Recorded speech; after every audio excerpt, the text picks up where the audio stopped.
Welcome to the Stop Ruining My Childhood podcast. A sometimes nostalgic, sometimes cynical look back at pop culture. Join us as we revisit movies, cartoons, and live-action TV of the 80s and 90s. Then we'll compare them to the sequels, remakes, reboots, and revivals that they inspired. And ask the question, does this hold up? Did Hollywood improve things? Or did they just ruin my childhood? All over again. My name is Megan. And I'm Steve. And today we are taking a look at Masters of the Universe, 1987.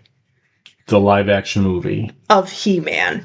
So, just as a heads up, this is a full spoiler show, so if you haven't seen it yet, pause the podcast, go to YouTube and watch it for free.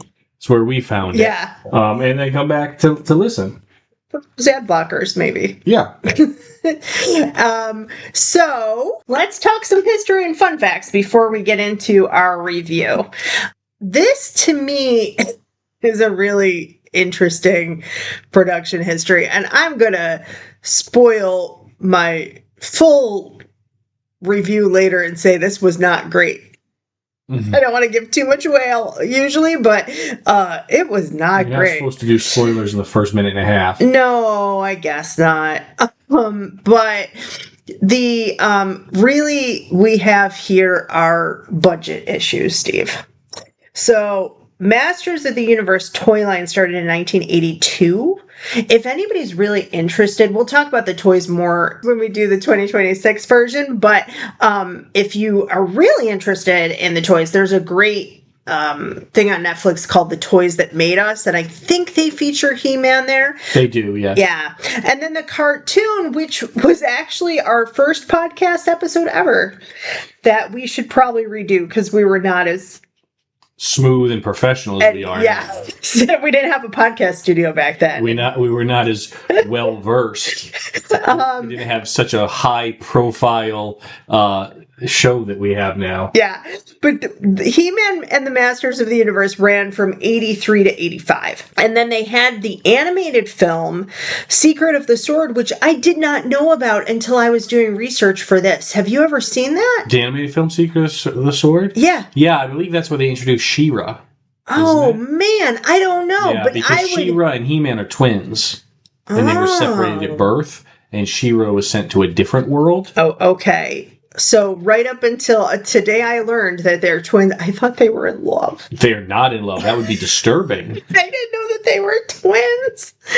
Oh my gosh. We should try to track that down and maybe watch it for the pod sometime. So basically, they wanted the live action movie, right? Because it was so popular. So they get David Odell. Now, Steve, what else had David Odell worked on? The writer. Oh my goodness. So David, this should not surprise any of us as we get deeper into our review, but David Odell also wrote Supergirl 1984. Yeah. And it is not great either. Boy. So, well, if you want to know more of our thoughts on Supergirl 84, just go back a couple of episodes because we just reviewed it. Just before Little House on the Prairie, we did it. Yeah, and I did not know. Also, though, he wrote for The Muppet Show, and he won an Emmy for Outstanding Writing. Yeah, he also wrote The Dark Crystal, which can be, like, some people like it, some people don't. Yeah, like, we're split on that, right? You like that movie, but I don't care for it at all. It is interesting to me. So he kind of specialized in, like, science fiction, fantasy kind of stuff.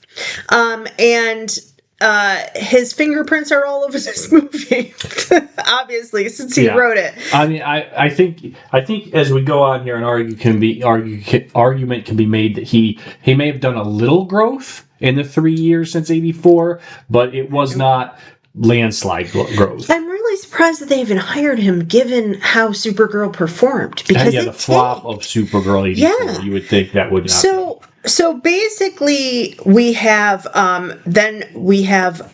Gary Goddard is brought on to direct, and he forms his own kind of group later on. Now, he blames the film's difficulties on Mattel. and says essentially Canon Films that they had been working with, and that was the production company. Canon Films was going bankrupt, and they started slashing the budget, and you can tell in Gary's opinion, he said that basically they slashed the budget so much that the battle scenes, the fight scenes are nothing. And that is one of the reasons that they look awkward, that they have not a lot of people in them. Yeah. You're supposed to be fighting an army, but there's like 2-3 people there, that kind of thing. He's really known for producing theater, off-Broadway shows. So like Revival of Hair, he did Jekyll and Hyde. He went a bit theatrical in some aspects here with some of the costumes and things. Right, but a little also bit more than need be. I think the blocking, it to me, yes, this says I know theater and things like The Wiz and Jesus Christ Superstar, but maybe not so much with movies. I don't know. He also, I will say here, has been he was Me Too'd. Yeah, well, as you said, so that would have been obviously 20 years later. But as he said here also, it was a low budget to begin with. The studio was not doing great, but part of the issue here was they had a deal with Mattel. Mattel was supposed to pay half the cost because Mattel wanted a movie made to push the toys. Right? By 87, the toys were starting to slump off a little bit because the cartoon had been done for 2 years. Yeah, that makes sense. Mattel's like, hey, we want a movie done, right? They kind of pushed it, and they said, we'll pay for it, half of it, and they were notoriously late constantly in paying their half, which holds up production or limits production. Well, yeah, because I didn't know that piece, but I can tell you that I found another article where they had people go around and put caps, like lens caps, on the cameras so that no filming could be done. Yeah. They put on cap. And yet it had a pretty good cast. Other than maybe Dolph Lundgren. Well, Dolph Lundgren as He-Man, you have to remember, this is probably his next big thing after Rocky IV. Right, which was in 85. Yes. Yeah. Mm-hmm. He started doing some other stuff, but this is really, so he's also Swedish, so I don't know that he could really speak English all that well quite yet. Now he does. He cannot, and the director was very frustrated by that, to the point where actually they dubbed all of his voice. Now, they didn't dub... It's interesting because what they ended up doing, because he just wasn't satisfied, the director, on how Dolph was giving the lines or how he was, basically pronouncing things. Mm-hmm. So they went back and dubbed over all his actual lines as He-Man, but they dubbed them with Dolph. Oh, okay. So they didn't have someone else do it. They just, I guess, brought Dolph into a studio and had him maybe more clearly state lines or with better direction with a vocal coach, and then dubbed that over. Okay. Well, it's not quite as bad then, I guess, as like it's not like they did on Eliza Doolittle and put somebody completely over. Right. So he's known for Rocky IV. He also reprised that role in Creed 2. We'll have to cover that sometime because I don't think I've seen either of those. Red Scorpion, Showdown in Little Tokyo, a number of movies with Jean-Claude Van Damme, right? So he is really an action star, and here it's kind of action but kind of fantasy. We also have Frank Langella. Yep, Frank Langella. Yep, who is a huge star. He's been performing since 1970. Oh my goodness. He's had a long career, and many people would know him. I know him from he was in the movie Eddie with Whoopi Goldberg. Much more recent, he was in Draft Day with Kevin Costner, where he played the owner.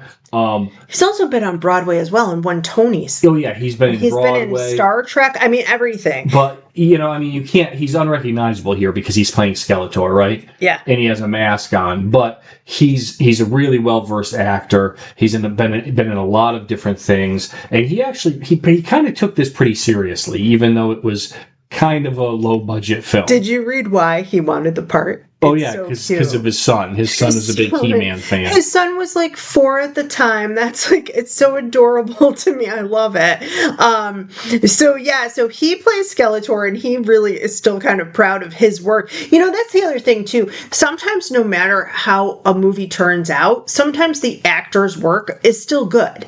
Right? Yes. Like, which is interesting. Then we have Meg Foster as his right-hand man. So Skeletor's right-hand woman, rather. Yeah, Meg Foster plays Evil-Lyn. Evil-Lyn. And she has a really interesting career as well. She started off also in theater. So we have a lot of people here who have, like, theater background. Do you think that's because the director had a theater background, and maybe he felt more comfortable with actors with a theater background? Maybe, but the problem is that a lot of people who are from a theater background play to the back of the house, meaning that they're sometimes a little too big for the camera, especially this is 87. Now, a lot of these people, like you said, have been around for a long time. Others haven't. And we'll talk about that. But she was in, Legend of Sleepy Hollow, the Leviathan, Stepfather 2, a lot of what do you call it, like Lifetime movies, Stepfather 2, Jezebel's Kiss, that kind of thing. But I know her from a run that she did in Quantum Leap that was just absolutely amazing. For a while, she was in Cagney and Lacey. She was in Miami Vice. And she did things like, The Cosby Show, ER, Murder, She Wrote, all of that. So she's one of those people where you see her and you recognize her because she's done character parts in so many things. Yeah. But she also has the super, super bluest eyes there are. Yeah. She also did Masters of the Universe Revolution from the 2024. As Evil-Lyn? No, as the motherboard. Oh, interesting. Yeah, so really, yes, her eyes are just fascinating, and she is just so beautiful in this movie. It's like almost hard to look at her. They were initially going to put contacts in for this role, but the director and the other people in production decided she already looked, even her natural eyes look so almost unrealistic that they just stuck with her blue eyes. Interesting. Then we've got Chelsea Field, who was Teela. Mm-hmm. He-Man's sort of love interest. It's hinted at here, but they don't really. And she's done a little bit of work here and there. She's done some films and Harley Davidson and the Marlboro Man, but The Last Boy Scout, the Flipper from 96. So a couple things, but also she's been married to Scott Bakula since 2009, and they have 2 kids. Oh, nice. I didn't know that they were married. I recognize her from The Last Boy Scout. Chelsea Field, she plays Bruce Willis's wife in that movie. Oh, who's cheating on him at the time. And again, one of these people that I just love working actors where they do a couple episodes of 30-something, and then a couple of episodes of, Cold Case and NCIS and Without a Trace and that kind of things. That's what she's done. Her father, Man at Arms, is played by John Cipher, and he made his debut as the prince in Rodgers and Hammerstein's Cinderella opposite Julie Andrews. So again, musical theater background, which is just so fascinating to me. He's married to a scientist, which is also interesting. And he's done a couple things in terms of movies, and then again, lots of theater. Oliver, touring production, Evita, 42nd Street, 1776, Big, Night of the Iguana, all of that kind of thing. And some voiceover work, too. Yeah, he was really where I recognized him from. It took me a few minutes, right? But he was a major player in the show Major Dad. Oh, yes. He played the Major's boss, the general. He was in 69 episodes. I wanted to watch that. Did we watch that for the podcast? No, we did not. We were going to for Memorial Day, so maybe next year we can hit that.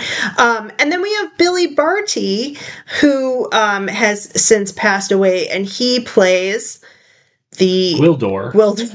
I don't want to mangle it. And then we'll get into it as we go through it. But Gwildor is basically a made-up character who is made to replace Orko, because Orko from the from the cartoon doesn't have a face. Doesn't have a face. He doesn't have legs. He hovers, and it was just too difficult with the technology at the time to do that. Yeah, that makes sense. So they created this other small, Orko's a wizard. This guy's a scientist kind of thing, locksmith.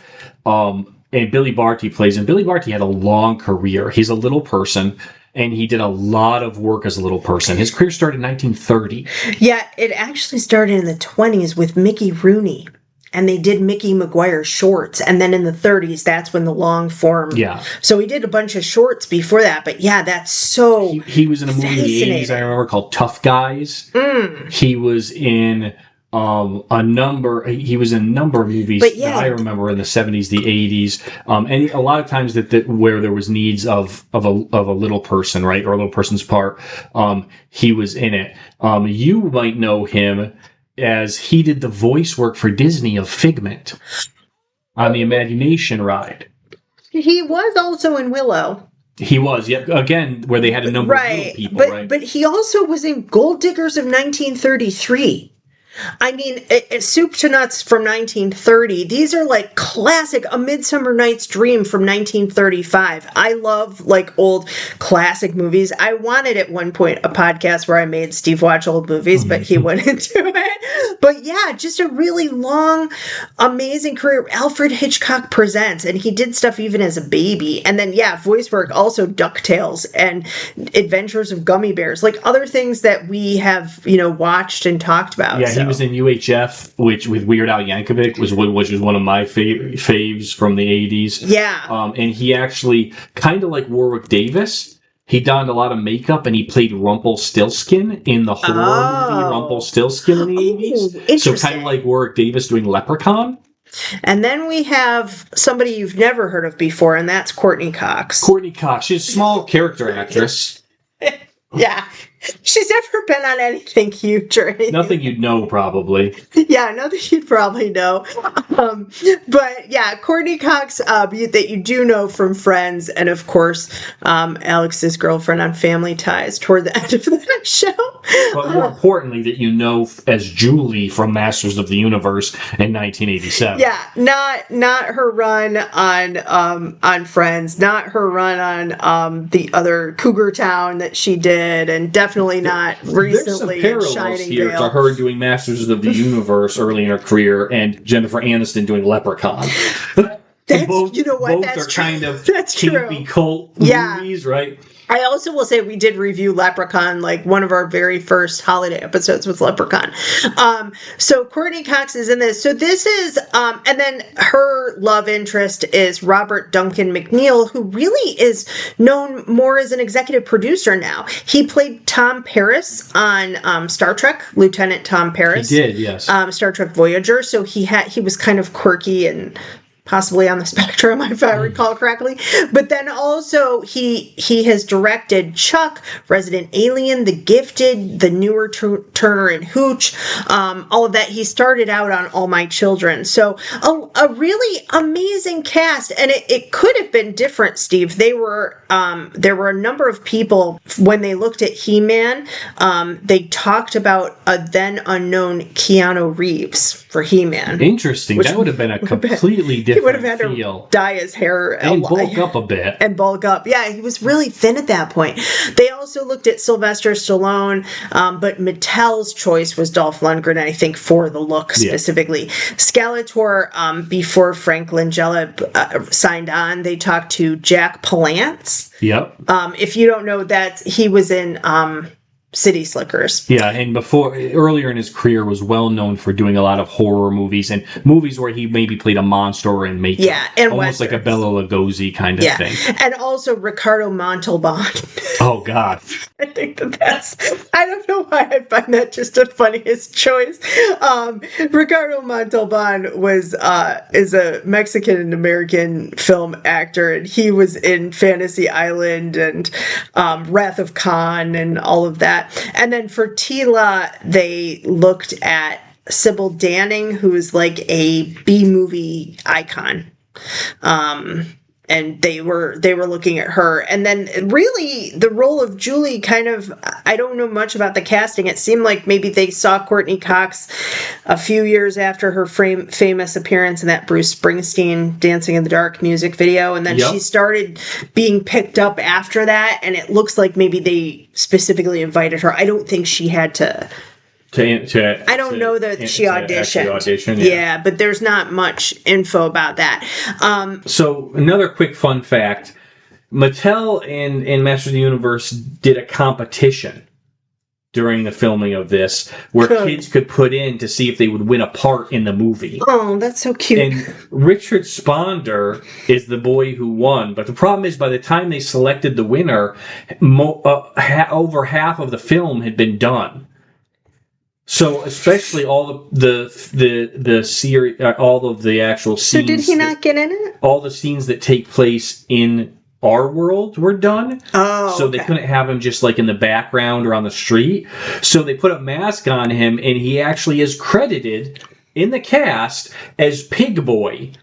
Who's this like little monster with a pig face that hands Skeletor his staff in one scene, but he got to be in the movie. That's so fun. If you're a little kid, though, that's so fun. The music here, I have that it was interesting to me because I feel like, again, they're going for like a John Williams feel, but not quite. And it sounds kind of like if you put into AI, write me music that sounds like John Williams, that's what would come out. Here's the issue, yes. It's very... So Mattel and the producers of this movie tried to push this movie off and promote it as like the next Star Wars. Oh yeah, so they wanted it to be like a whole universe. In a lot of places, it's very B-roll Star Wars, right? And so the music is kind of Star Wars-esque. It's as if someone's trying to rip off Star Wars, basically. Because John Williams also did Superman. And it feels very Superman, too. And it feels very Superman in places. But William Conti actually did the score, and he was known for amazing films. Rocky 2, all the Rocky movies, basically. Karate Kid. He also did Dynasty. He won an Academy Award for Best Original Score for The Right Stuff in 1983. So I feel like if they had let him do what he wanted to do, as opposed to being like, write a score that sounds like this, it might have been a little bit better.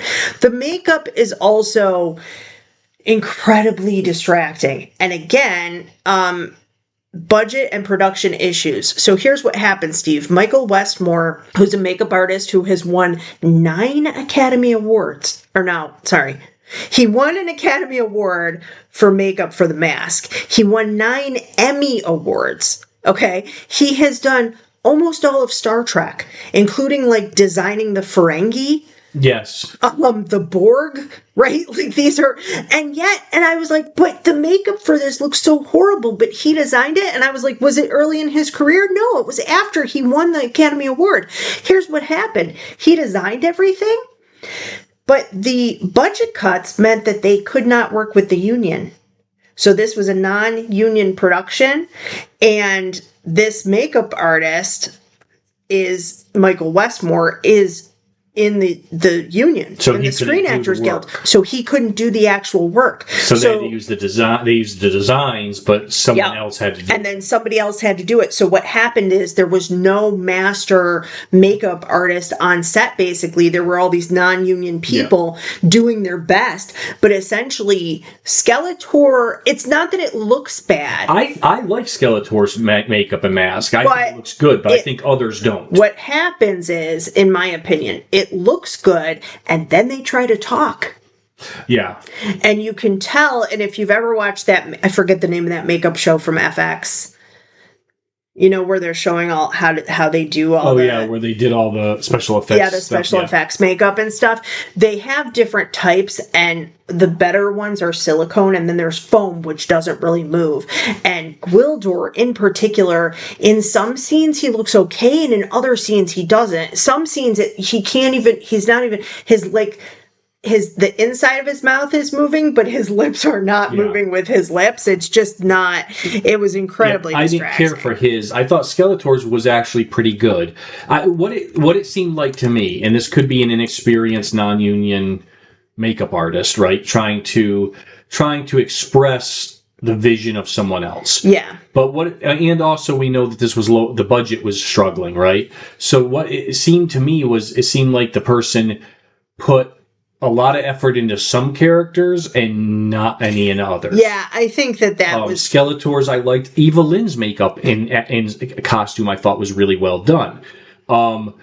Gwildor's, I didn't. Some of the secondary bad guys with makeup, I thought looked cheaper. Yeah, the Beast Man and all of that. Exactly. Yeah. The other thing is that they did kind of the same issue with the sets. So I'm talking about this because I think, like, when you look at a movie, it's the whole thing, right? The casting, yes, is there. But then you have a score that's kind of a ripoff. You have makeup that was designed well and then sometimes not executed that well.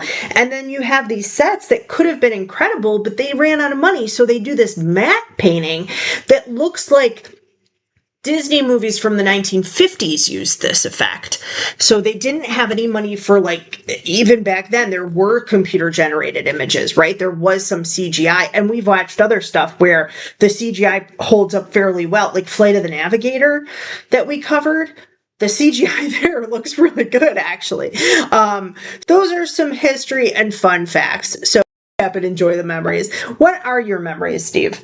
So, I mean, my memories of I've already talked a little bit about my memories of He-Man when we did the actual He-Man episode for the cartoon. But I will say, I mean, I have memories of this movie as well. I did see this movie when it came out. Again, I would have been 10 years old, so I was still fairly young. I thought it was kind of neat. I remember, to be honest, even as a kid, being a little let down because there's quite a big jump between the cartoon and the action figures and the movie. There's a lot of changes made. Yeah.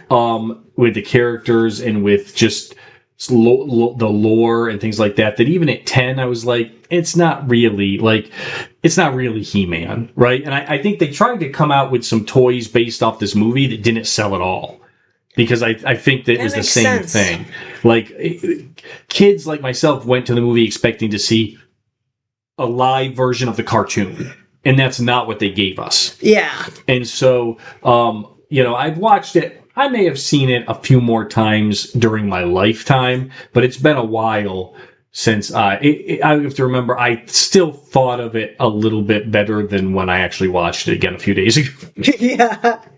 So what about you? So you ruined your childhood a little bit on this one. We'll see. Yeah. What about you? Yeah, we talked about, like I said, a couple, when we started the podcast, it was several years ago. So we talked about our memories then of He-Man in general. And essentially, my memory was that my brother loved He-Man and wanted all the toys. And actually now, Steve, we do have Castle Grayskull here in the podcast studio. We do. We have He-Man and Skeletor. And the Battle Cats that were written out of the script because they didn't have the money for it. Yeah, we didn't see Battle Cat. No. I hope that it's in the new one. I've purposefully not watched anything of the new ones that we can go in blind. I've not seen any trailers or teasers or anything. Yeah, I haven't seen much on it either. Nice. So, I don't really have a memory of this because I felt like this was for boys, A, and B, like you said, you were 10, I would have been 8, but I would not have been allowed to watch this. This would have been, there's a lot of violence here, and there's... It's not rated. What was it rated? I don't even know. I don't know, but it wouldn't... PG, probably? My parents didn't let me watch Growing Pains or Wonder Years, and I was like 12 when those were on. So, I think it was PG. I remember the movie being a thing, you know what I mean? Like, sort of in the background. And my vague memory is that people said it wasn't great.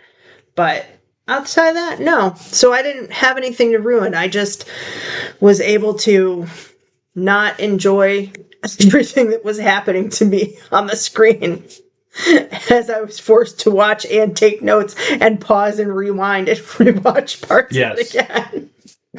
So let's get into it. Okay. we're in a corner of the universe, the border between light and dark, and there sits Castle Grayskull. And at first, I knew that this was live action in my back of my brain when you said we should watch this, but at first I was like, oh, is this animated? Because the matte painting of Castle Grayskull. Yeah, the effects of the anytime they show the scene of Castle Grayskull from the outside, it's a matte painting. Yeah. And here's my thing. It doesn't look like Castle Grayskull. It looks like a castle, and they put a small skull on it, right? Yeah. I understand if you're making props, but if you're painting a matte painting, make it look like the cartoon. Yeah, why not? Why would you change it? I don't know. And again, like, what are you guys thinking? Because all of this, like, the entire, if you watch The Toys That Made Us, the entire cartoon was built around the toys. To sell the toys. 100%. And that's what Mattel was paying for as well. So do it so it looks like the toys so you could sell more of them. Yeah. We have a woman in a crystal crown, and that's Christina Pickles, who you might know. I think she's on 2.5 Men. She plays the sorceress. Yeah, and that was a weird casting choice. It was as well in Castle Grayskull. And I also put we open to that scene of Castle Grayskull in some info, and it's very Superman like credits. Yeah, and I mean, very much so. The music is not John Williams, but it's trying to be. That's what my notes were. Then we have these weird Dutch angle cameras. That means that things are like sort of tilted weirdly. Yep. The guards come in, and they're very much like the Imperial Guards from Star Wars. Very much so. I mean, was so much helmets look like Darth Vader's helmet. They were trying to rip off. They were trying to jam sci-fi Star Wars into He-Man so badly in this movie that it really was off-putting. I think they thought maybe, we'll grab up the Star Wars people and add them to He-Man and get more people. And I think what it would have done to me at least is piss off both people. Yeah. Because you're hodgepodging stuff together that doesn't work. Yeah, which I think it did. So Evil-Lyn comes in and she tells Skeletor that He-Man is leading the resistance. Now, here's my first issue and my low light of this movie. We are starting in the wrong place.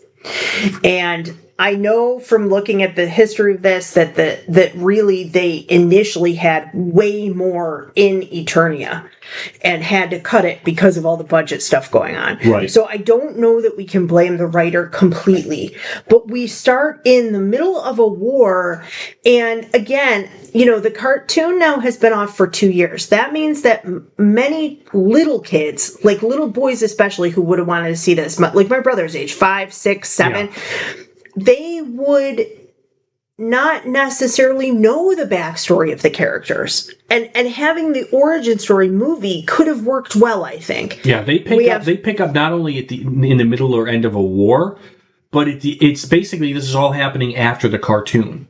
Because Skeletor mentions a line of like all of the years of us fighting.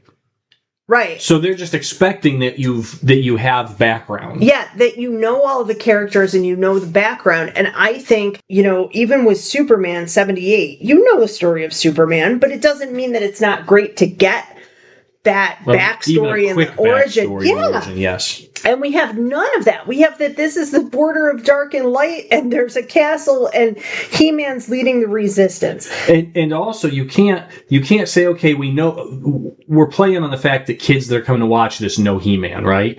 You can't say we're banking on that and then change a bunch of the characters in the story, which is what they did here. Yeah. Right? Half of the bad guy, like Skeletor's crew, are made up characters for this movie. Right? So you can't have it both ways. You can't say, I'm going to bank on the knowing people, and then have the little kids show up and go, who the hell is that? Right. Or you do that, but you keep everybody the same and introduce a couple people that then you can make new toys of those specific characters. My other note here is that, I put Evil-Lyn has the tealest eyes.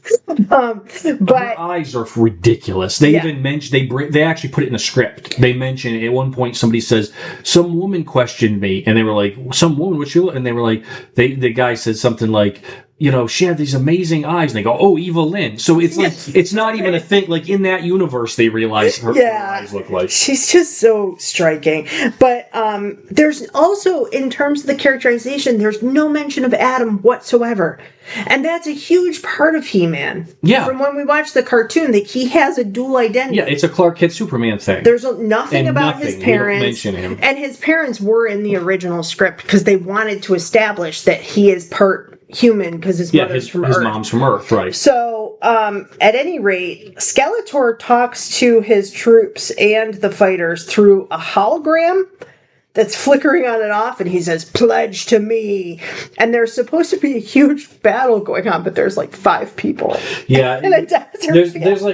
There's like a landscape shot of what you're assuming was a battle. There's some bodies laying around in a desert. Yeah. And again, like 5 or 6. Yeah. They could have matte painted the bodies too. It also, there's a sword versus laser guns. Yeah, I mean, there were some lasers in the cartoon, but not as much. I feel like there were, because they also had the vehicles that we saw. Yeah, which had some laser things on them, but it wasn't. This is very Star Wars. Yeah, it's very Stormtrooper, very everyone shooting lasers at each other, which is not even He-Man. He has his sword, but in a lot of places he's grabbing a gun and firing, and that's not He-Man. Doesn't do that in the car, Yeah. So we have Teela and Man-at-Arms, and they come up to He-Man, and then we meet Gwildor.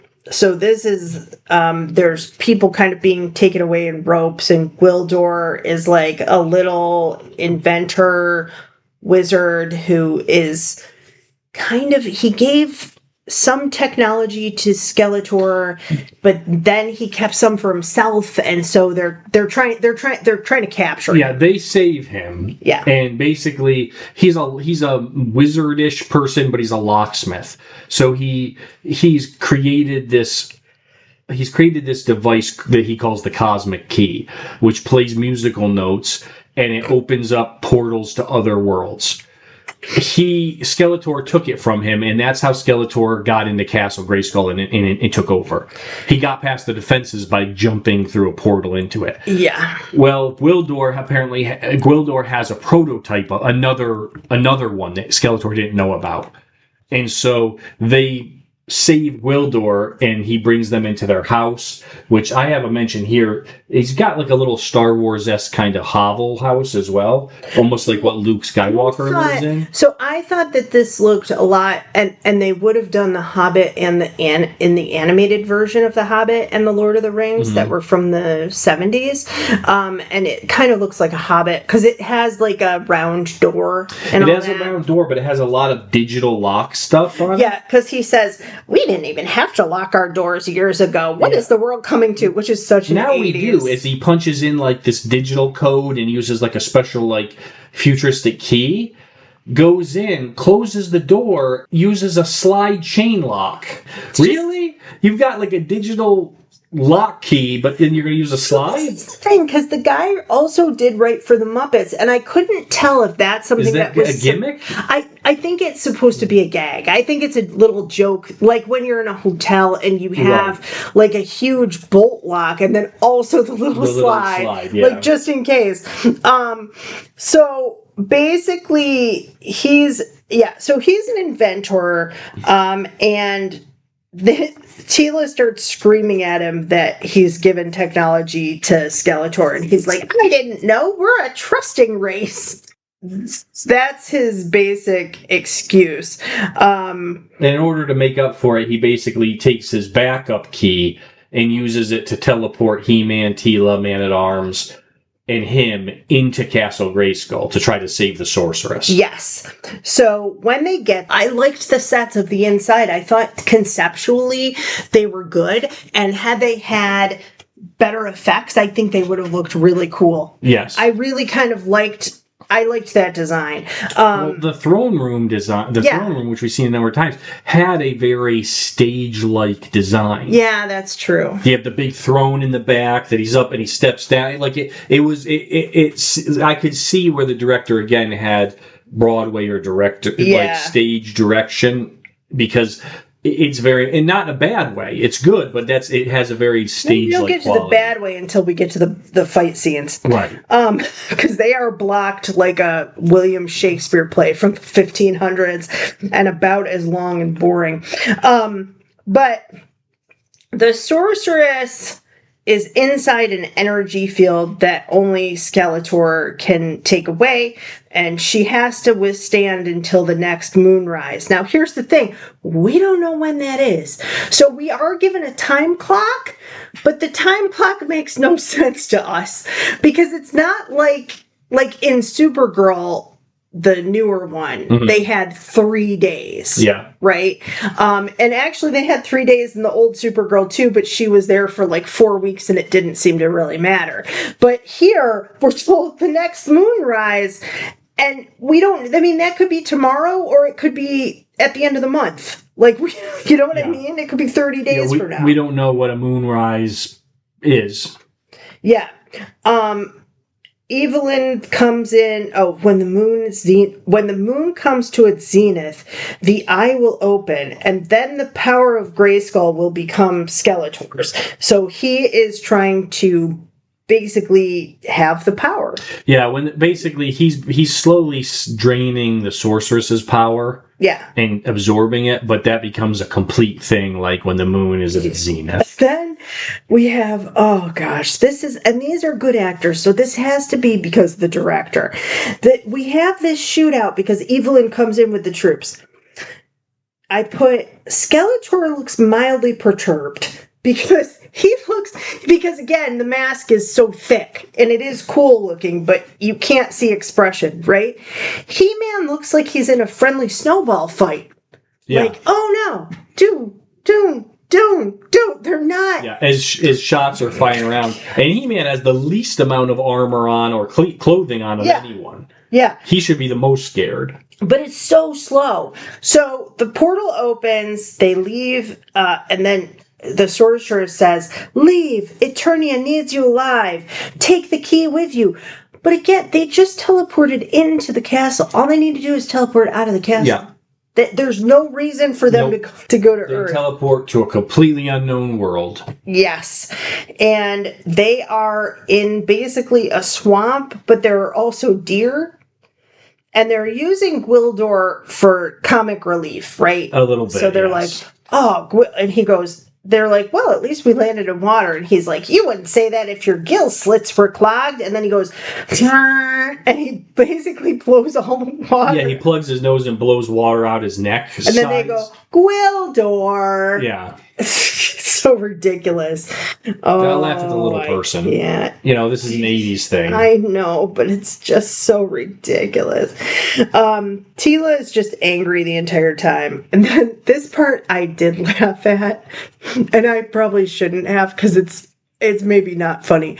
But so He-Man, Gwildor, Man of Arms, and Teela hear something in the woods and they're like, oh, what is it? What is it? And then they see something rustling and they look and they go, oh no, be on your guard. They all draw their arms and it's this like Jersey cow. Yeah, they all draw their arms and it's a cow. And I put, be careful. What is it? Oh, it's just Bessie. But Gwildor thinks the cow is the highest form of life on the planet. Yeah. And tries talking to it. Yeah. Even after they're like, whatever, we're leaving now, he continues to try to have a conversation with a cow. It's clearly not humanoid, but it did make me laugh a little bit that they were really worried that it was a cow.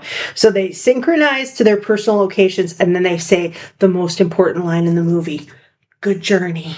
Good journey. And they do like a Girl Scout, Boy Scout kind of salute. They have, because when they came through the portal to Earth, they lost the key. It came through also, but somewhere else. They don't know where it is, so they have to find it. So they're going to find it. Then we cut to Robbie's ribs and chicken, which is like a Bob's Big Boy. Courtney Cox is leaving town because her dream is to go. Yeah, we meet Julie, who is Courtney Cox, and she is preparing to leave town because her dream, I guess she's going to college, but her dream is to go to Jersey. Yeah. from, I'm assuming California is where they're supposed to be. I think so. Yeah, she wants her parents have died, we learn later, and she wants It's to subtly hinted. Yes, we'll talk. She never says that she's going to college, so we don't know. But yes, her dream is to go to Jersey because her parents have passed away. She's with her boyfriend, who she wants to break up with. That's like the first line in the movie. Yeah. So she can go to Jersey. Not New York City, not Long Island, not even Albany. No, New Jersey. And so, but like they're breaking up, but he's taking her to the airport. None of this makes any sense. And he's like, you don't have to break up. And she's like, Kevin, we talked about this. Get your shit together, Kevin. I'm not into you and I'm breaking up with you. But here's the thing that I did not understand. The setup is that she seems like, even if it's California, it's this small town, right? And she's working in a ribs joint. And the girl that's working with her is like, don't follow your dreams to go to New Jersey. Stay with your boyfriend. Don't break up with him and stay here and keep working with me at the ribs place. Stay with Kevin. But it's not that great of a job. It's not. And I'm going to be honest with you listeners. Kevin's not that great of a boyfriend.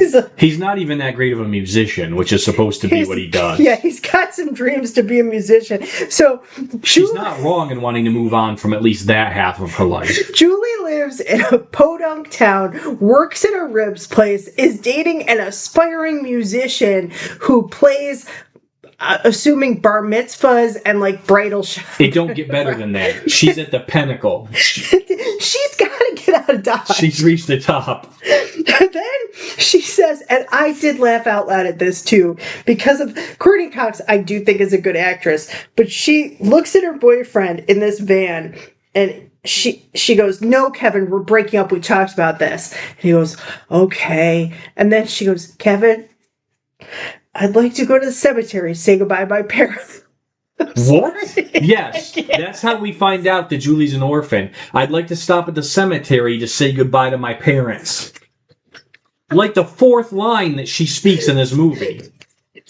Next line is that she says next that it's her fault that she killed them. And then you're like, wait, what? And then wait, you killed them? Maybe Kevin in this town is getting off. No. We find out they died in a plane crash. Yeah. Which she was not driving, in case you think that's how she killed them. No. She was not flying the plane at all. She had decided that she wanted to hang out with Kevin instead of go with them to the beach or something. So they decided to jump on a plane and go to Catalina. Yeah.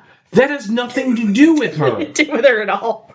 The other thing, my other note here is Julie and Kevin have the same haircut. And Julie is wearing, and this comes up later, so I will say this. Later, Julie goes missing, and Kevin goes, she's wearing a pink shirt. No, she's not. No, she's not. She's wearing a jean jacket. Kevin's trying to explain to the police what his missing girlfriend, and does not even remember what she was wearing an hour ago. Or what she looks like. But Courtney Cox is wearing a jean jacket and a jean skirt. With like a white t-shirt underneath, but she's got like the whole, like, what do you call it? The old Canadian tuxedo. Yeah. Maybe this is Canada. In which case, going to Jersey makes sense. That does make sense. But basically, and Kevin is wearing, so that you know that he's cool, he's wearing a leather jacket. A black leather jacket. And black jeans. And he looks kind of like Andrew McCarthy at this point in his life. Then we cut back to the search party. Now, everybody has been searching except for Gwildor, who is housing a bucket of ribs. Yeah. And there is barbecue sauce covering his beard. I mean, they had to film this last. We open up to Teela and Man-at-Arms, who are looking for the key, and they've come up on this. They come up on the rib place. Yeah. Which is where they find Gwildor. But they first come up to it, and they see people in the parking lot, like, eating their food. In one of the cars, these two people are hardcore making out. Yeah. Okay? And Man-at-Arms says to his daughter, Teela, I was doing that years ago. All right? Weird flex, Man-at-Arms, but also, why are you saying that to your daughter? And it's at that point that they see, as these two are making out, Gwildor steals their food out of the back of the car, and they're like, oh, there's Gwildor, and then he starts housing the food. Yeah, and then they have a pitch for veganism because they have a long thing about they're eating this food, and Teela goes, this is interesting. Why do you think they put all their food on these white sticks? And Man-at-Arms has also chicken? Yeah. And he's like, oh, that's a bone, that's a rib. And she goes, oh, wait, this was an animal? And she looks, and Gwildor is also horrified, and they drop their ribs and they can't eat anything. And Man-at-Arms Gwildor's like, horrified. I'm hungry. Gwildor's horrified with barbecue sauce all over his face, and he's already housed 4 ribs and 3 thighs. He's eaten 3 pigs by this point. Oh my goodness. Yeah. So this is one of my issues with this movie. We cut back and forth way too much, that we don't stay with anybody for very long, and they try to keep Skeletor in it too, so we jump around. So we're with them, then we are back to Julie and Kevin at the cemetery, then they find the key. So they find the Japanese, and he goes, it must be a Japanese synthesizer, and Julie goes, it fell out of the sky. Yeah. His thought is, oh, this is one of those new Japanese synthesizers. And I wrote down right here, Megan, note, Kevin's not a good musician. Yeah. He doesn't know what he's looking at. I know. He doesn't know anything about it. But she says it fell from the sky. And he's like, yep, it's from Japan. What are you even talking about? Japan's not above you, buddy. This is not Kevin and the Beanstalk. Yeah. Then we cut back to Skeletor for a beat. Then we're back to Kevin and Julie.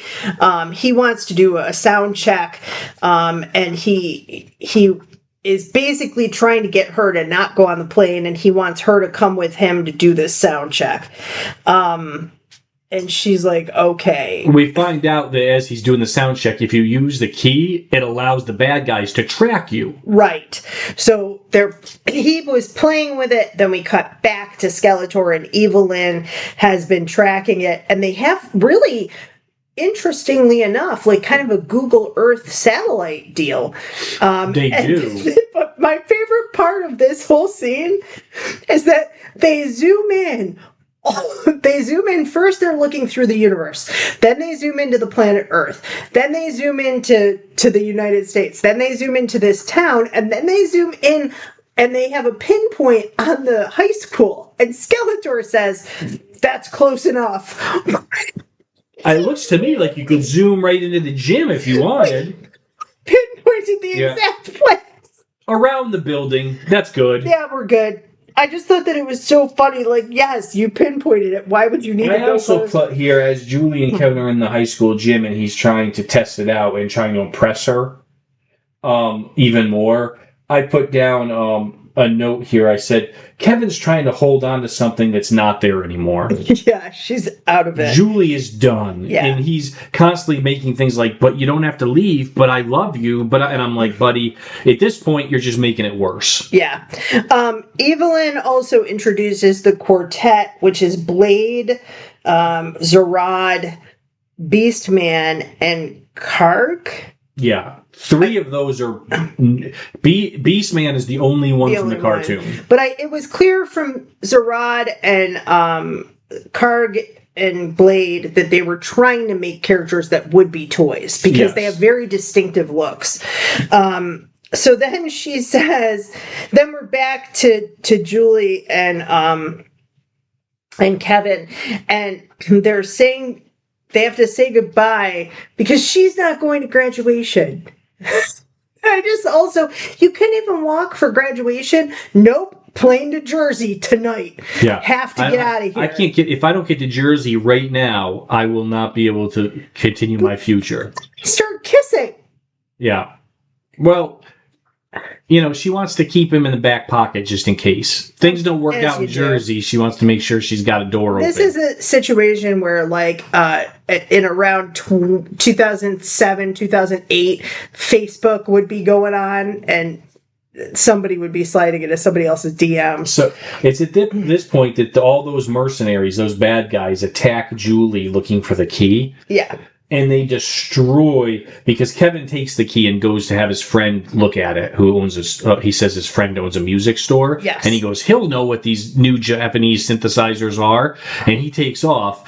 And right before Julie's able to leave the high school gym, the bad guys all attack. And in which case, they try to get her.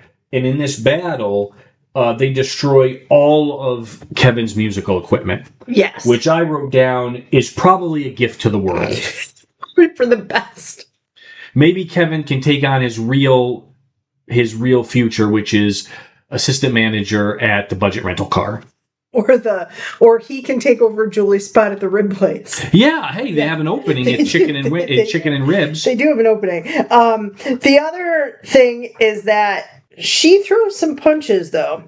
Then He-Man comes in, and they're like in a junkyard now behind a pizza place. Yeah, because she runs out of the school, and they're kind of chasing her down like an alleyway. He picks her up, and he says, hide here, and he puts her on top of a pile of old Christmas trees. Yeah, he meets her and says, she's like, people are after me, and he goes, I'll save you, and he picks her up. Yeah, carries her. Completely just picks her up and carries her off. And puts her in a pile of old Christmas trees. You're correct. Now, here's the thing. I felt like this. I think that Julie and Kevin should not have been together from the beginning of the film.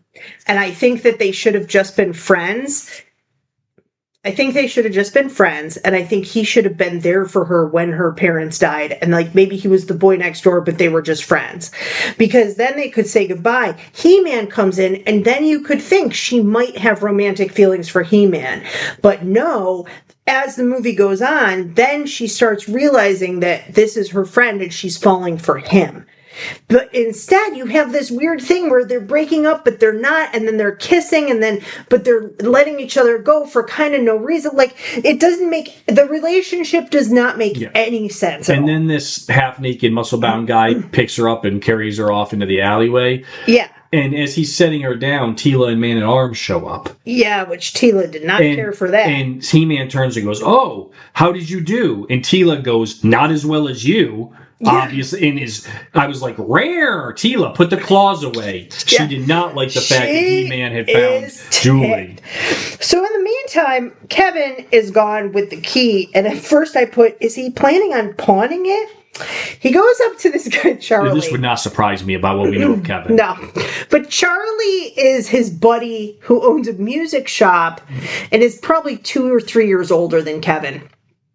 Charlie has a music shop, and he is really a nerd, but they put him in a biker hat and a leather jacket with puffed sleeves, which was a weird look. Even for 87, it was a weird look. It looked like a jacket from the show Martin.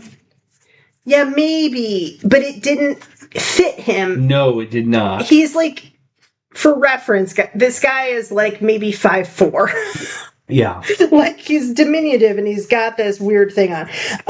Okay, then we meet when we did not talk about casting because I wanted to save it for now. Oh, me too. We meet James Stewart Tolkien, who you may know as Strickland from Back to the Future. He was also in Serpico, Top Gun, and another movie that we'll have to cover sometime, Problem Child 2. Yeah, he's fantastic. And here he plays Detective Hugh Lubick. He plays Strickland, and that is how I have him in my notes. He plays Strickland with a badge. Yes. Even to the point, there's a scene in this where he runs out with a shotgun. It's almost verbatim the scene from Back to the Future where he runs out with a shotgun. Which I don't think is a surprise because, again, we're smashing together every popular culture thing in here. Yeah. Why not add we some need Back kind of an action scene here. And James Tolkien's like, I got something in my back pocket. Do you have a shotgun?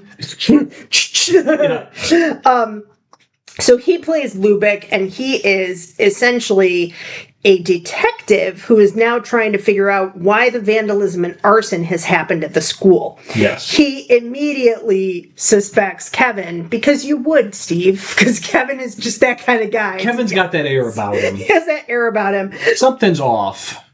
So, yeah, and this is where Kevin says she's wearing a pink sweater. No, she's not. Yeah. He goes, because the guy says, do you know what went on in high school? And he goes, what do you mean? Well, it was burned down and it's all destroyed. And he goes, my girlfriend was there. She's missing. But you don't know that she's missing. Yeah. Because they were taking people away on stretchers into the ambulance, right? Yeah. So, and immediately he says she's missing. Huge plot holes, but that's fine. What does she look like? Maybe brown hair. I'm not sure. I think she's wearing a pink parka. No, none of that's true, Kevin. Get your act together. Do you know who your girlfriend is? We cut back to He-Man and the gang. Gwildor comes up and he says, I got a primitive land boat, but I fixed it.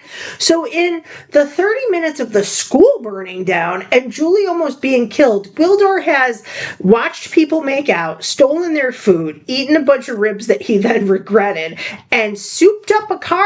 Souped up a pink 50s Cadillac. Yes. But again, were they going to make that as a toy? Because I would have bought that for Barbie even. That would have been It would have been better for Barbie than He-Man. That's true. But if you could see Teela tooling around in that, that would have been fine. So Gwildor says, no hydrocarbons needed now. So meaning they can run around with no gas. But really, everything going on is happening in a 5-block radius. Yeah. It's not like you need to stop. Also, Gwildor wants to fit in with the locals, so he's now wearing a dress, sunglasses, and a big flower gardening hat. A lot of what we have from this point is just running around. Yeah, it's good guys running into bad guys, fight, break away. And then run back into the bad guys, fight, break away. So at one point, Courtney Cox... first I do have a note that I put, Strickland looks like he wants to fall in love with Teela. So he's like enamored by her. Also, we have Kevin and Lubrick, or who you're calling Strickland, the detective, are paired together for a little while, and they're sort of comic relief. They're like bosom buddies. Yeah. And I'm like, this is weird. Because Lubick thinks that Kevin has done these crimes and is basically following his every movement. Courtney Cox then is with He-Man and the crew, and she says they're not going to give this up. Lubick says that Kevin's going to go to jail then. And then she sees her dead mom in an alley. And I put, in the most mom sweater I've ever seen. Yeah. It's an enormous, cardigan that reaches her knees. Yeah. And then a midi skirt that reaches in between her knee and ankle. And, it's a horrible silhouette. They're at the music store, and they're all, the good guys and the bad guys are in a battle. They're fighting and shooting lasers at each other. And out of nowhere, behind them, Courtney Cox, as Julie, turns and sees her mom. You're dead, Mom. In no way is this possible that it is your actual mom. Yeah, and they know now, too, that what she knows now, that the synthesizer that they thought was a synthesizer is actually a key. Yes. And that it opens portals, and that's why it plays such pretty music and makes these lights go and whatever. So you don't think that, that might be something. So she goes outside like a dummy. Yeah. And the mom says to her, oh, sweetie, we couldn't tell you. Your father and I are all part of this. We're on a secret mission, and these are aliens, and blah, blah, blah. And Julie's like, okay.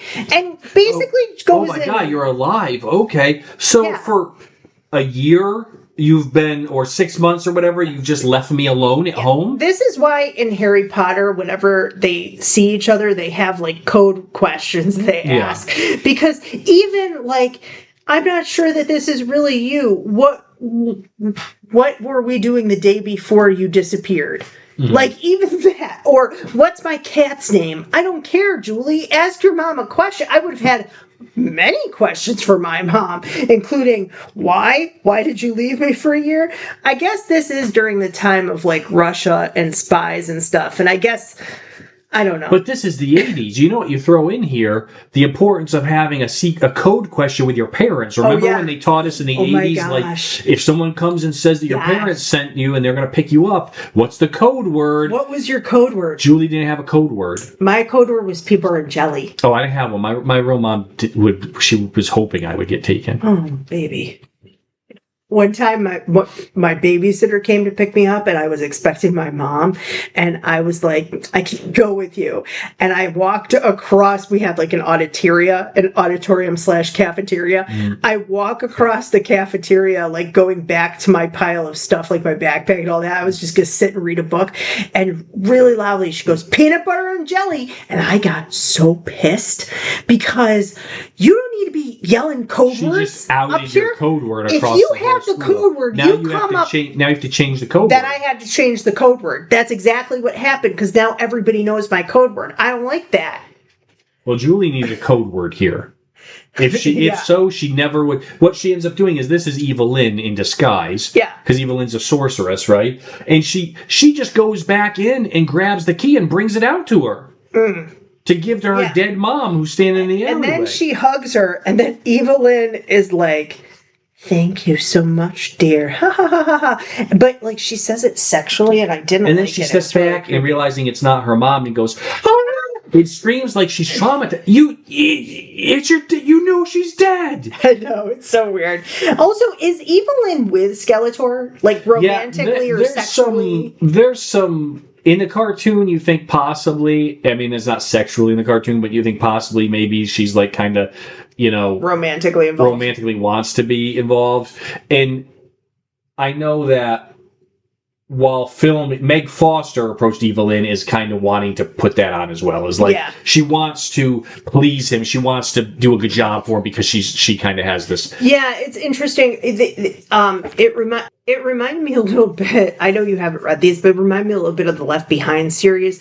The Nicola Carpathia has like kind of a mistress character that he has sort of a mistress / girlfriend, whatever you want to call it, but it's more like an assistant that he's kind of with, kind of like Hitler. Like Ava Braun was. Well, you know what I'm saying. Like this is Evil-Lyn is the Ava Braun to Skeletor. Yeah, basically, like not to bring down the podcast, but she has magic. My point is that a lot of dictators have that because they see everybody as commodities, right? Yes. Like you're not going to have somebody with that much narcissism and sociopathy have an actual romantic tied relationship because love is not part of what they can do or who they are. Yeah. They're using people at different capacities. Anyway, today on the psychology of dictators. Stupid Julie hands Evil-Lyn the key, and Evil-Lyn uses the key immediately to open a bigger portal for Skeletor and a bigger army to basically invade this street of this town. This is my note at this point. This movie really was not bad. It had a lot of potential, but at this point, you guys, we're only halfway through the film, and I realized at this point that we still had an hour to go. And it is just, like Steve said, it's just repetition. It's just, they're fighting and then they're not. And then they're fighting again and then they're not. Yeah. And the fighting is slow and awkward. He-Man has a sword that they should have given him a prop sword because it seems like they gave him like a heavy metal thing to actually wield like a sword. Yeah. Because it's like, ugh. Yeah, he's a pretty strong dude. And he's a strong guy, but it's just so horrible. Or they never gave him any sword training. Yeah, for the role. Usually if you're going to play a character with a sword, you get a little bit of fencing or a little bit of training, even acting-wise. So basically, in one of these fights, I'm going to skip ahead a tiny bit. Yes, go ahead. In one of these fights, they overcome the guys, and then Skeletor sends he evaporates one of the four. Yeah, because they did a bad job. And then he sends Evil-Lyn down and that's when she pretends to be the dead mom. Yes. We skipped over that part. So, at any rate, they're fighting again now against the whole army, and Julie jumps in front of a ray gun to protect He-Man, and it hits her, and her leg is like boils and pus and gross. Yeah, it's getting that. She's in bad shape. And then they say she has poison in her blood. Only the sorceress can help her. And I put, or just find some penicillin. Yeah, it doesn't look good, but it's a burn. Take her to the hospital. So Superman, Superman. They have these scenes where when Skeletor and his army come in. This is kind of like one of the bigger battles of the thing. There's like 2 or 3 guys on like air surfboards. Yeah. That absolutely have nothing to do with anything. No. And just so they can set up again, Back to the Future. Again, yeah, and they set up basically a scene where He-Man knocks one off and takes it. So now He-Man's flying around on an air surfboard. Yeah, and they had kind of air things that went through the air that looked like jet skis in the cartoon, and that's kind of, I think they're trying to again make a vehicle that they could sell. Yeah. Right. So they're about to talk. This is my highlight. Finally, after all these battles, they're talking about how now they've got the key back. They've got to hit the right buttons, and they're like, Kevin's trying to think of the song, and he's like, it goes like, and he goes, I can't think, and there's like elevator music playing from an outside speaker, and Teela goes, boom, and she shoots it with her ray gun, and she goes, is that better? And I'm like, that actually was pretty. Yeah. But also my low light of Teela is that one point in the battles, she shoots somebody and looks down the barrel of the camera, like looking directly at the audience, and goes, woman at arms, and then goes back into the fight. Do we need it, though? Like, just be a strong warrior. Do we need it? I don't know. So they basically get surrounded, and He-Man turns himself in. Yes. And is captured. And basically, Skeletor has to promise to leave his friends alone. Yeah. So Skeletor leaves them all on Earth and takes He-Man back to Eternia. And that's where we basically have them. They're left on Earth with Julie, but Julie needs to go to Eternia to get healed. Right. And we have a line here where Wildor is checking on Julie and says, we need to get her to a healer. We need to get her to Eternia to save her. We only have half a Chromon. And I wrote down, none of us know what that is. None of us have any idea how long that is. And then later he says something like it'll be done in a Fleon. It'll be done in 3 Pectars. How many Pectars to a Chromon? I don't know this. And how many Chromons to a moon rising? Yeah. Nobody knows. The other thing is that Kevin finally tries to contribute, and after the elevator music is killed, Wildor says to Kevin, you know songs? You're a song maker? A master? And Steve turns to me and goes, no, he's not. He's not Wildor. He's not a song master at all. He's not even a song maker. Wildor goes, fate brought us here. It is the final chord. So then we cut back to He-Man, who his honor will keep him a slave, so you can't touch the friends, because if you went back on your word and killed them, then He-Man would try to kill you. Yeah, Evil-Lyn asks Skeletor, why don't you just kill his friends? And he says, well, no, He-Man's a man of honor, so as long as I leave his friends out, he won't even try to escape.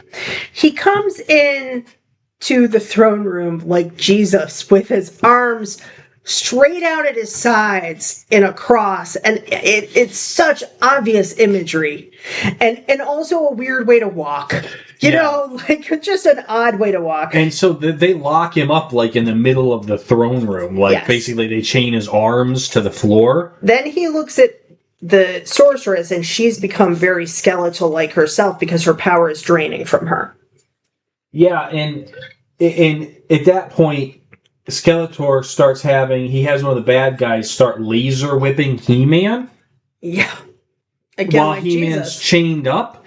Yep. Yeah, but at the same time, Skeletor is like, they do a zoom in on Skeletor's face as he's leaning against the staff watching, and he looks turned on. Yeah, like, is that because he's the turned makeup? on by watching He-Man get whipped? It's a little weird. I don't know if it's the makeup or just, Frank Langella can make some really weird kind of disturbing facials. He plays bad guys a lot. Yeah. But I was like, that's not the right face. But it may be, people who are who are like that like seeing people being hurt. That's I mean, true. that is like, that's part of it for them. They like people being underneath them and being hurt. But so Evil-Lyn kind of doesn't like what's going on in some sense, even though she's helped this to come about. And she says the mistakes of our lives pile together, and and men who try to be great call it destiny or something like that. Evil-Lyn is the one that says that, right? Yes. Which I thought was really interesting. So they're trying to have some kind of almost a little bit of redemption for her. She's saying, like, you're making huge mistakes and then you're calling it destiny, but really, no, it's your choice. Mm-hmm. You're making choices here. So the eye of Eternia opens up. Yep. He takes the sword. Yep, he takes He-Man's sword and he locks it into the throne, and the Eye of Eternity opens, and it transfigures Skeletor into, as he mentions, the Master of the Universe. I hate when any movie mentions the title of the movie. Yeah. And there's no need of it. Nowhere in the cartoons or anything did they ever actually say Master of the Universe. It just irritates me. But also, it transforms Skeletor into the Master of the Universe. I wrote down, which means he wears gold and a huge Mardi Gras mask. Yeah, and like it has like weird horns on it, kind of. Yeah. But it's very Aztec-y. Yeah. Kind of. He glows gold for a while, and then we cut back to the cop again trying to arrest them for crimes he knows they didn't commit. Yeah, back on Earth. We know that. Listen, Strickland. He's now seen an invasion of aliens. You saw an invasion of aliens. He ran around town trying to shoot the aliens, and at one point he shoots at them with a gun, and they all fire back lasers at him. Yeah. And, like, you've seen all of this happen, and actually thought that you're right. He was used as comic relief, I think, pretty well, better than Gwildor was. But then they pause for Kevin and Julie to realize that they're in love. We don't have time for that. Awesome. We only have a Chronon. We only have a Chronon. We don't even know what that is. I put also there's too much jumping around because it keeps going back and forth and back and forth. So Gwildor's able to activate the key and transports him, Kevin, Julie, Teela, Man-at-Arms, and Detective Lubick, and half a car. Yeah. Because everywhere else in this movie, when they use the key, it opens like a door and they all run through it. No, this time it makes like a bubble and cuts through things. Yeah. Completely. The physics there's no consistency. Good thing our legs weren't in the thing. Yeah. Also, I will say that my parents and my brother were watching this with us, and my dad likes every movie ever. Okay, my father, he doesn't have like a rating system or discernment. A movie is just entertainment. Yes. And my dad looks at me and he goes, "How are we watching this? The acting is so horrible." And then he calls to my mom, who's been walking around. He goes, Kay, come see this horrible acting. And my mom's like, "No, thank you." Like, he just was astounded at how, because they're all good actors too. Yeah. He even said that. He goes, "I love her on Friends, but she can't act here." They have the slowest battle. Yeah, they all attack the bad guys. Oh my gosh. One at a time. Although, I will say, I'm glad that they brought Detective Lubick with them, because he's a badass. Yeah, he is. He kills like 12 bad guys. Yeah. Well, partially that's because Mattel wouldn't allow He-Man to kill anyone. They wanted, like, very strict rules over how he could be portrayed and stuff. So it makes sense. But then, then we have so they win. They do win. And it is as not dramatic as I just made it sound. The last He-Man breaks free and fights Skeletor. Yeah. And in that fight scene, it's very slow, and it's very, if you watch the scene, it's actually, you don't see anyone else. There's a lot of shots of He-Man versus Skeletor. It becomes a lot darker. All right, like the actual lighting. Yeah. And the reason for that is, at this point, Mattel hadn't paid again, and the director paid for this fight scene himself. Oh, man. So he only had those two actors. Yeah. So he killed the lighting, so you couldn't tell no one else was around. Well, say it's not a horrible choice because it does center them then. Yeah. And it shows that even with the power, Skeletor can't overcome the evil, can't overcome the good, even with all the power in the universe. So then they have to say goodbye, and they're all like, "Good journey, good journey." And Teela's like, "Get this little skank out of here," because she's still looking at He-Man and He-Man has shown no romantic interest in Julie at all, but Teela's still very jealous. Then they turn to Strickland, and what does he say, Steve? He says, "I'm staying here." Yeah. He says, "Look, I got a girl. We don't know where he got this girl. He just showed up 20 minutes ago and killed 12 people. But now he's like a hero because he helped with the battle." He's like, "It's a good retirement." He's like, "I'm going to stay here where people respect me and like me." I don't blame him. He goes, "I got a palace. I got a girl." What? Yeah. First off, Strickland, I don't think you understand. This is not your palace. This is Castle Grayskull. It's not your new apartment. Oh my gosh. It's so funny. The ending where they say goodbye to Kevin and Julie before sending them back is very Wizard of Oz style goodbye. Yes. Where she says goodbye to each person individually. Yes. And then I also put, he stays, why don't they? She's an orphan, and Kevin can't play music down on Kevin's her. a nobody on Earth. If he stayed in Eternia, he could play music and people would be amazed.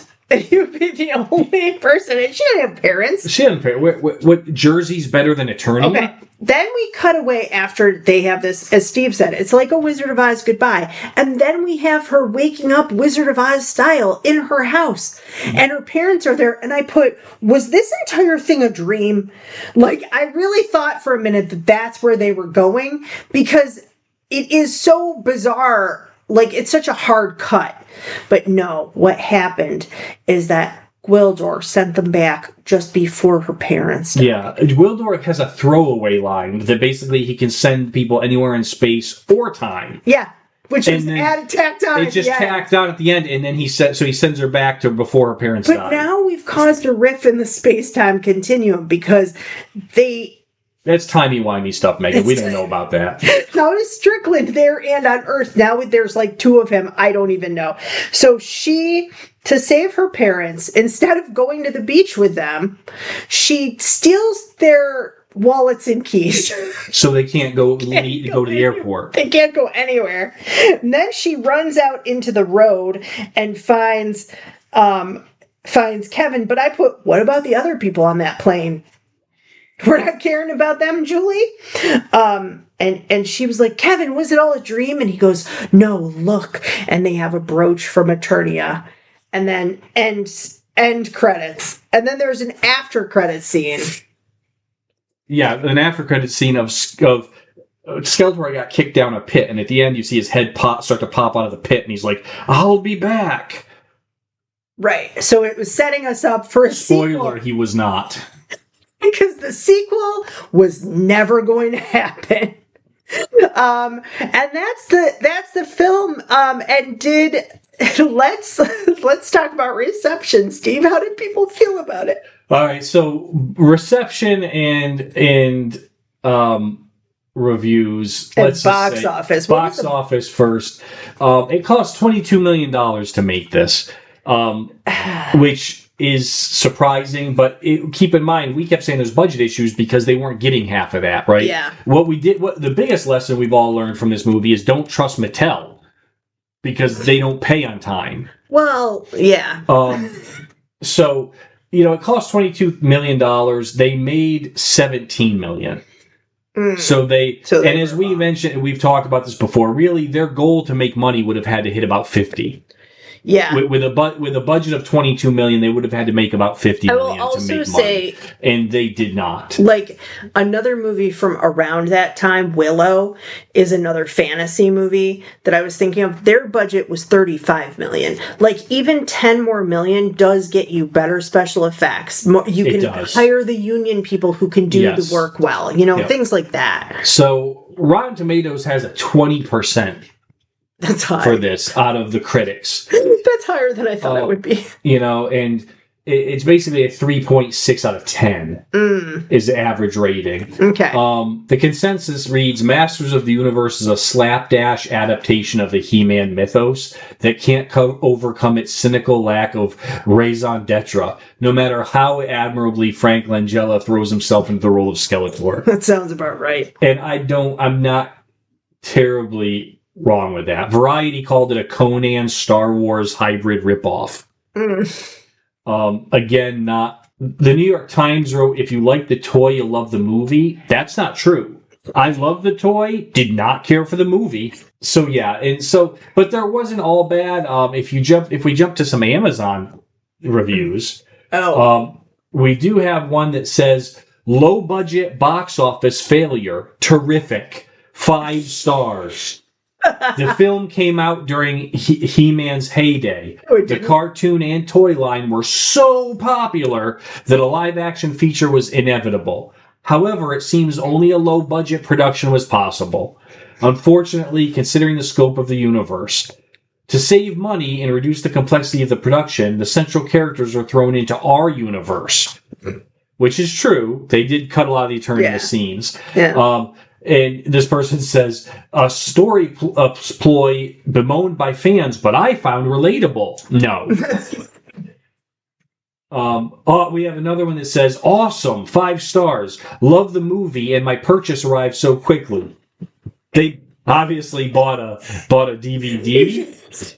Favorite things on Amazon when people are like rating, like love the movie. Also, thanks for the quick shipping. Oh my gosh, that's so funny. Yeah, but not all of Amazon loved it either. Yeah.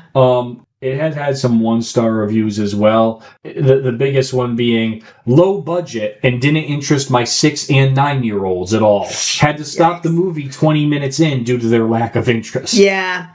And other movies that came out that same year, it would have been competing against 3 Men and a Baby, Fatal Attraction, Beverly Hills Cop 2, Good Morning Vietnam, Moonstruck, Lethal Weapon, Secret of My Success. Those were some of the top movies of that year. And that week it competed with Stakeout and The Living Daylights. Oh, Stakeout is an amazing movie. I love that movie. So yeah, it was never going to do well. So our review, did it ruin your childhood? And without really knowing much about it, what would you hope to see in the newer one? I would hope to see a little bit more close connection to the lore of the cartoon. Yeah. And the toys, because I think you can now. The special effects opens it up a lot. I would hope at least they have Adam turning into He-Man, which is that's a very Clark Kent Superman type thing that's important to the storyline. A lot of people don't respect Adam and think he's a coward because he disappears every time He-Man shows up. Yeah. Kind of like Clark Kent. As somebody who, we watched a few of the cartoons for this podcast, but, they were kind of more my brother's thing and some of the kids that I played with in the neighborhood. I would really like to see an origin story movie. And I think that if you have that, then you could have a true, reboot where then you could build on that world. I think that if you kept the entire thing in Eternia, great. Have it all be in Eternia, have the Superman thing, like you said, kind of with Adam and the transformation and all of that, and have a real, true beginning of this franchise that, that could have some legs. Yeah. I think that would be really cool to see. And we gave the cartoon, I think we gave it an 8 out of 10. It was really well done. It was well done. Yeah, had a lot more storytelling, and the visuals were a lot better than I thought that they would be, especially the earlier episodes when they were putting a little more money into it. So, out of A to F, what's your grade for this? 1987. I'm going to give this a C. Oh my god! And I'll tell you why. High. No, I'll tell you why. I gave a D to Supergirl, and this was written by the same person, which was obvious. The more you watch this, they're like, yeah, this makes sense. But I will say, I can't give it the same grade because Supergirl was more disjointed. This was not great, but I was at least able to follow the story. Yeah, I can see that. And so I got to give it a little bit better. So I would give it a C- maybe. but I got to give it better than a D. I would actually give this worse than Supergirl. And I almost gave it a D minus, but I decided at the end to go with another D, unfortunately, because Supergirl, here's the thing. I liked Helen Slater in that movie. She's not acting well, but she is likable. Her friend who, I forget her friend's name, but her friend and Jimmy Olsen. Lucy. Yeah, I meant the actress. Oh, yeah. Lucy Lane and Jimmy Olsen were real highlight of that movie for me, and I did like their storyline. And there were some things that were kind of campy fun, but this, oh my gosh, I could barely watch this. I mean, really took extensive notes just to keep myself awake. This was a slog to get through, and I do think that it's unfortunate. Like I said, I think it started in the wrong place. And I think that that scene with Skeletor talking about He-Man leading the resistance, if that had been in the middle of the movie, and then you shorten up the whole rest of it maybe, and you have, I don't know. But in any case, this was a D We for stopped. me. We paused this a couple of times. Yeah. It's only an hour and 45-minute movie, which is not super long compared to nowadays. Things are much longer. It just really dragged for me, and I do think that Frank Langella did great. Yeah, I think he did great as Skeletor. I really thought that Meg Foster did well with her role as Evil-Lyn. I don't think she played it too over the top, which I think you could have done very easily. You could have gone cartoonish. And I guess for that, you're kind of right. The villains in Supergirl were very cartoonish and very over the top and way overacting. And here, though, the acting, especially Dolph Lundgren, I mean, he was barely featured in the movie because he really was wooden, and all of his lines, as you said, were ADR, the additional dialogue recording. So then overall, I guess it would be like a D plus. Yeah, D plus, C minus, okay. D plus, yes.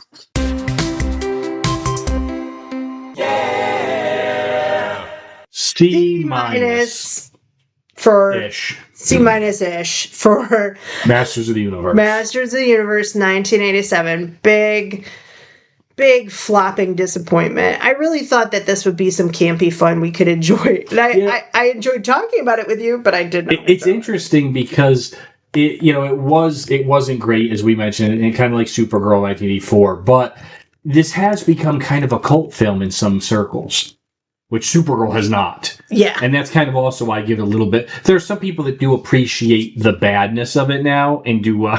Yeah. So, Megan, before we say goodbye... What's coming up next is that we are watching the 2026 Masters of the Universe. Yep. And hopefully... we'll compare them.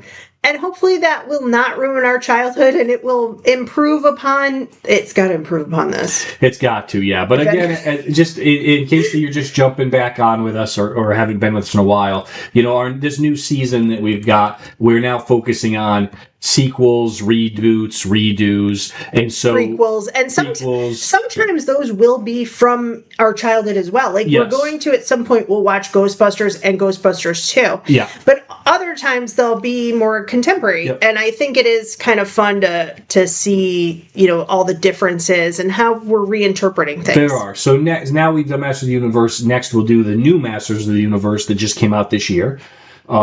And we'll compare the two. So, Megan, before we say goodbye, what extras do we have for our listeners this week? Okay. So, great question. You can support the show over on TeePublic. We have some He-Man inspired t-shirts this week to go along with the show. So don't forget, for us, like, subscribe, leave a review, especially over on Apple. For a small show like ours, it really does help us get seen. Thank you so much, and good journey. Good journey. We'll see you next week. Thanks, everybody.